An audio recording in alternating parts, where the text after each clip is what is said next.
Hi everyone, it's Lori from loristory.com. Thanks for joining me for a quick Cricut tutorial. This is just a quick tip.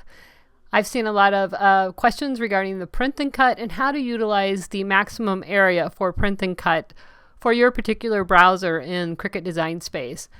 And it is based upon which browser you're using. As you can see by this information here, and this is available, if you just Google 10 things you need to know about print and cut, you'll find this. It's on the ProvoCraft website. I use Firefox, so my maximum printable area, as you can see, is 6 inches by 8.5 inches. If you're using Chrome, it's 5.5 by 8. Safari, it's 6 by 8.5. Internet Explorer is 6 by 8.5. So you're really going to utilize the maximum printable area by using Firefox, Safari, or Internet Explorer. However, if you use Chrome, you're only losing about 1/2 inch on each direction. So with that being said, as I said, I am using Firefox and my printable area is 6 inches by 8.5. So let's get rid of this and let's maximize, and let's maximize our screen. So what I would do to start this is insert shapes and click on square.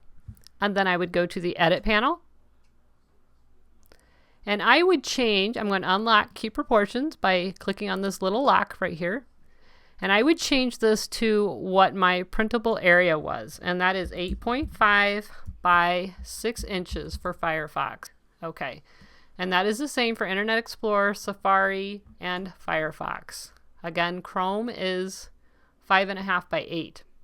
Okay, so once I have my box that is the size of my printable area, let's just click on the lock and put that back in to keep proportions. And we're going to go to the layers panel and we're going to change that to white by clicking on the icon and clicking on white.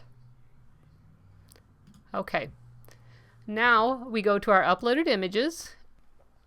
And I won't go through uploading an image. If you'd like to see that, you can look at my print and cut video, which is in the link below this video.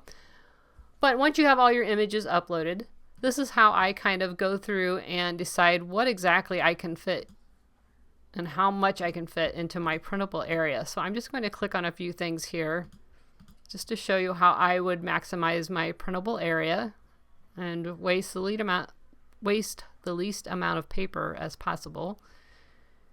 And we'll just pick a few things here. Okay, and so we'll hit insert images. Okay, so this square represents the most I can get on one page. So anything I want to print and cut, I need to fit in this square. So what I do is just kind of, and you know what, let's click on our square. Well, let's change that to maybe a gray, just so I can see it, since I have some white elements here. So anything that I put in here is perfectly fine. I can put as much as I want as long as it stays within that gray square area. And I try not to put them right next to each other like this, because when you have the bleed on in Cricut Design Space, it's going to bleed both directions. So I try to leave a little bit of space in between both. But as you can see, I can get all of this into one print and cut design. And I'm just resizing this one a little bit. Let's make this much smaller. We can fit that up here. And I bet we can fit this house right here and move this.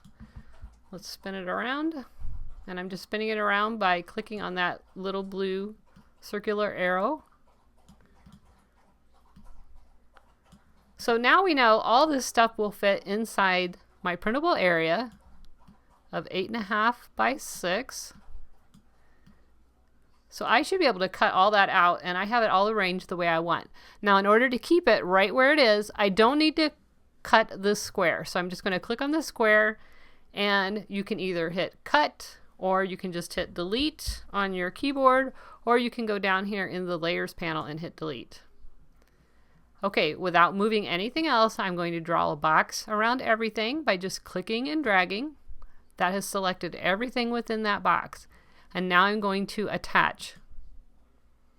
Now what that has done is put everything in that grouping together. So it will not move. It's going to stay just like that. No matter what I do, it's going to stay as one item. So when I send it to the mat, let's hit go.